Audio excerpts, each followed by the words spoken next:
आप सबको नवरात्रि की हार्दिक शुभकामनाएं। हम लोग नवरात्रि का इंतजार पूरे साल बेसब्री से करते आए हैं, खासकर इसलिए कि इस दौरान हमें गरबा डांडिया खेलने को मिलता है।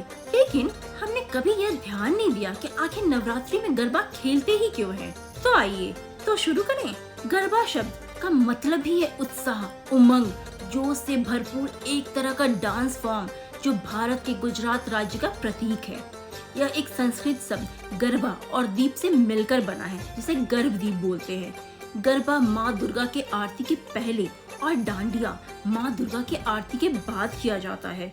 यह डांस माँ शक्ति को अत्यंत ही प्रिय है और माँ शक्ति से जुड़ा हुआ है। नवरात्रि के 9 दिनों में माँ को प्रसन्न करने के अनेकों उपायों में से एक उपाय यह नृत्य भी है, जो कि साधना का एक मार्ग माना जाता है। पहले इसे बस भारत के गुजरात और राजस्थान जैसे शहरों में खेला जाता था, परंतु हमारे देश की खासियत है कि किसी एक स्टेट राज्य की कोई चीज को एंजॉय करने के लिए वहाँ जाना जरूरी नहीं होता है, क्योंकि हमारे देश के हर राज्य के हर गली मोहल्ले नुक्कड़ पे कोई भी त्योहार उतनी ही भक्ति, मस्ती और श्रद्धा के साथ मनाई जाती है, जैसे कि जहाँ से वह त्योहार ने जन्म लिया है वहाँ मनाई जाती है।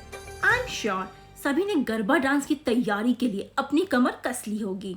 जिसे पता है उनके लिए ये अच्छी बात है, बट जिसे नहीं पता है उनको मैं बता दूं कि नवरात्रि के पहले दिन मिट्टी के घड़े में बहुत से छेद करके इसके अंदर दीपक जलाकर रख दिया जाता है और साथ ही चांदी का सिक्का भी इसके अंदर रखते हैं, जिसे हम लोग दीप ग्रह बोलते हैं। यह नारी के सृजन शक्ति का प्रतीक होता है। परंपरागत रूप से गरबा इस मिट्टी के दीपक के चारों ओर किया जाता है, जो कि जीवन के गोल चक्र का प्रतीक होता है, अर्थात कैसे हमारा जीवन चक्र जीवन से मृत्यु और फिर पुनर्जन्म की ओर बढ़ता है।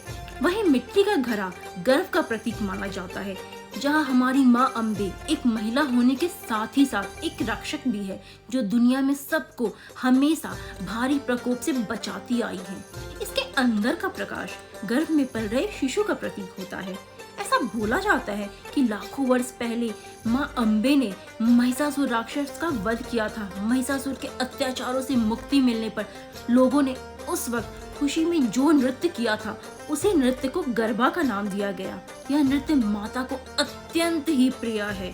सौभाग्य की प्रतीक गरबा, जो फाल्गुनी पाठक जिन्हें गरबा क्वीन बोलते हैं, उनके संगीत के बिना तो मानो अधूरा सा लगता है।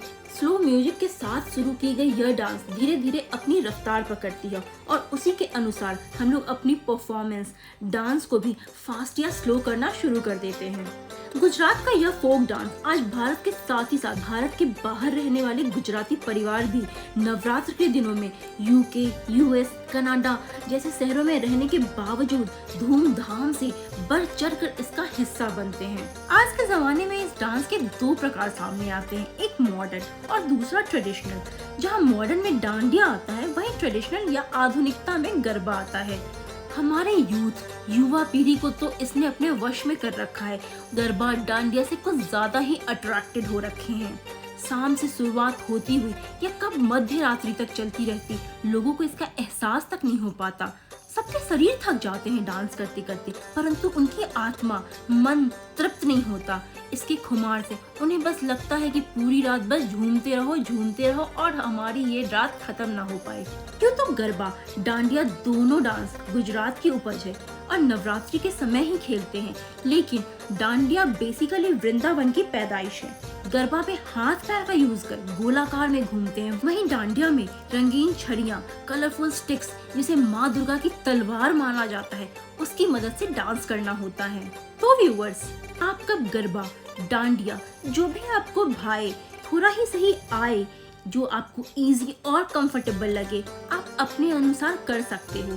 तो आप कब जा रहे हो इस नवरात्रा गरबा या डांडिया का भरपूर आनंद उठाने? कमेंट में जरूर बताइएगा। तो चलिए फिर मिलते हैं किसी और टॉपिक के साथ। तब तक के लिए बाय।